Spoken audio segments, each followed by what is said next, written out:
Adesso c'è un sonetto che tocca i livelli più alti della poesia di Belli, perché è un sonetto, diciamo, che ha una filosofia dietro.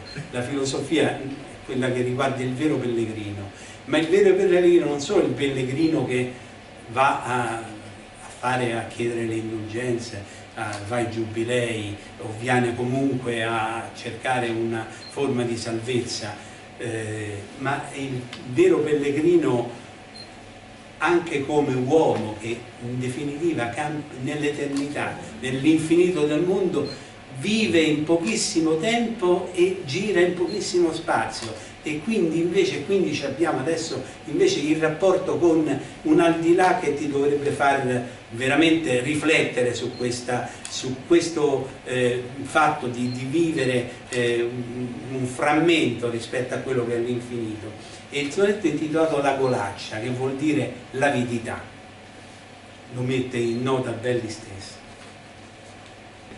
Quando io vedo la gente de sto mondo che più ammucchia tesori e più si ingrassa, più ha fame di ricchezza e vo una cassa compagna al mare che non ha biforno, dico: oh mandra de ciechi, ammassa, sturba i giorni tui, perdece il sonno, trafica, impiccia, e poi vi è signor nonno col farcione e te stronca la matassa.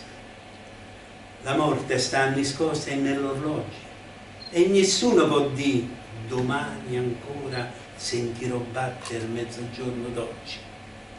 Cosa fa il pellegrino, poverello, nell'intraprendere un viaggio di qualcuna? Porta un pezzo di pane e abbassa quello. Questo è un sonetto meraviglioso. Tenete presente gli ultimi versi romaneschi che ha scritto Belli, l'ultimo parole romanesche che ha scritto Belli sono un'aggiunta alla prima terzina di questo sonetto, che lui riprende nel 1851 in una lettera a Vincenza Roberti, la Cencia belliana, e in cui introduce, dopo il primo verso, un secondo verso e poi finisce con gli altri due, quindi fa diventare la terzina una quartina, e ve lo voglio leggere come quartina.